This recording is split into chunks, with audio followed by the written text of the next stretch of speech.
Mr. Speaker, I stand in support of the resolution to borrow $18 million, again from the International Development Association, for the implementation of unleashing of the blue economy for the Caribbean project. Mr. Speaker, the World Bank Executive Board of Directors approved $56 million for the unleashing of the blue economy for the Caribbean project. This amount is broken down as follows. St. Lucia, US $18 million. Grenada, US $15 million. St. Vincent and the Grenadines, US $15 million. And the OECS Commission, $8 million, which is an IDEA grant for supporting regional interventions. In addition, Mr. Speaker, the World Bank's Pro-Blue Multi-Donor Trust Fund has provided grant financing of $1 million each to St. Lucia, Grenada and St. Vincent and the Grenadines, as well as $1 million to the OECS Commission. Mr. Speaker, we have heard of the green economy, the blue economy, and the orange economy. The green economy and the blue economy have received significant attention in small island developing states as alternative economic approaches to address growing financial uncertainty and vulnerability. They have both been promoted as offering a more resilient and sustainable economic path, one that rebalances the environmental, social, and economic drivers.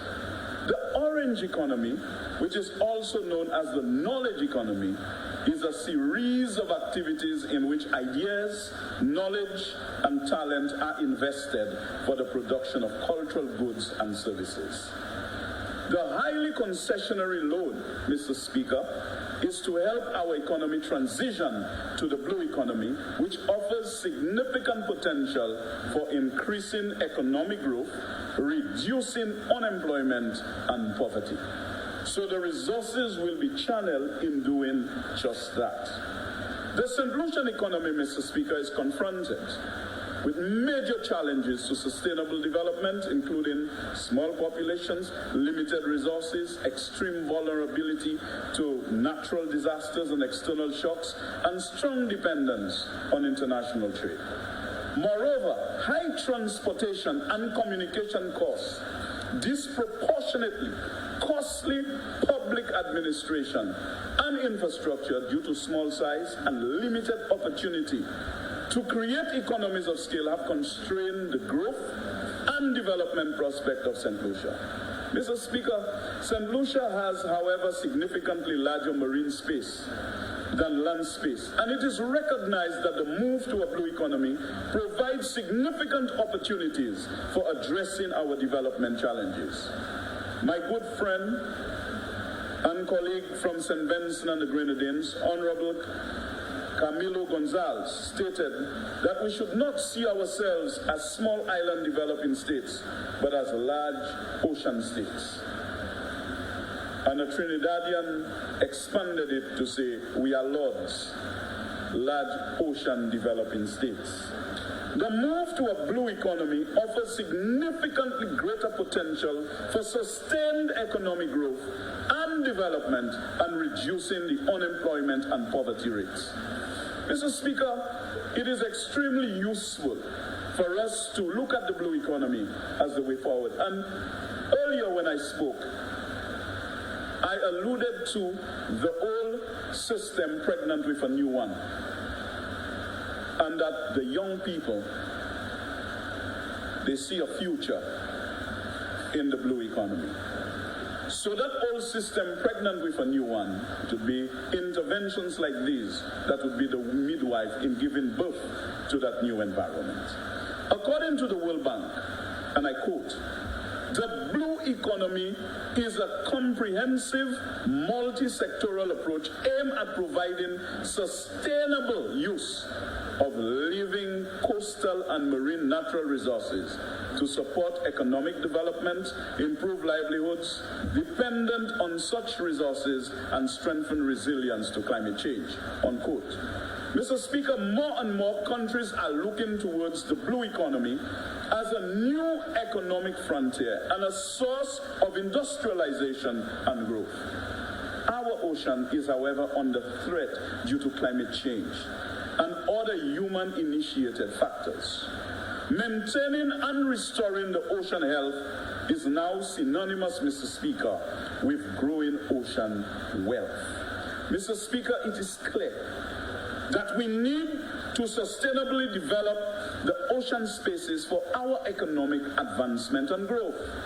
The project objectives include financing for micro, small, and medium-sized enterprises.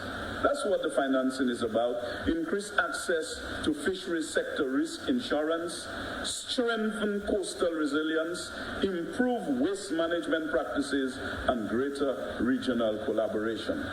According to the World Bank Country Manager, Director for the Caribbean, and I quote, "This operation will support the sustainable development in the Eastern Caribbean by helping participating countries to better take advantage of the blue economy resources," unquote.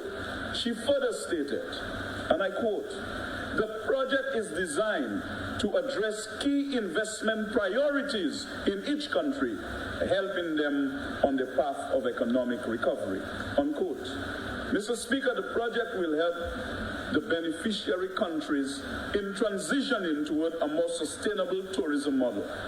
The decrease in tourism arrivals due to the impact of COVID-19 provides an opportunity to work towards establishment of a more sustainable, higher value, and more resilient industry that caters to culturally and environmentally aware and responsible visitors. Blue tourism focuses on activities that generate low environmental impact, conserve natural resources, and support local communities. Mr. Speaker, the project also supports the expansion of women-owned and managed businesses in the blue economy, with introduction of a regional MSME matching grants program. Increased access to financing will also empower women active in the blue economy sectors to grow their businesses and increase profits, Mr. Speaker. In the fisheries sector, women will be prioritized in receiving access to additional protection from gaining access to the Caribbean Ocean and Aquaculture Sustainability Facility Coast. Climate risk insurance, which protects livelihoods of fishers in the event of extreme weather events. This project, Mr. Speaker, builds on the recent success of the Caribbean Regional Oceanscape Project that supported development of policies and institutional reforms to improve the sustainability of tourism assets and coastal and marine natural resources. The OECS Commission and participating UBEC countries all played a strategic role in strengthening the regional integration of those policies, and this project will enable them to continue that work. The funding for this project, again, Mr. Speaker, is on a highly concessional terms. These terms are as follows. The service charge is greater or the sum of 3/4 of 1% per annum, plus the base adjustment to the service charge and 3/4 of 1% per annum on the withdrawn credit balance. 2, the maximum commitment charge is 1/2 of 1% per annum on the unwithdrawn financing balance. And third, the loan is repayable in 40 years commencing from the date of disbursement of the loan, inclusive of a grace period of 10 years. Mr. Speaker, I wish to state my full support for this very important project and to the resolution presented by the Minister of Finance to borrow US $18 million for the unleashing of the blue economy of the Caribbean project. I thank you, Mr. Speaker.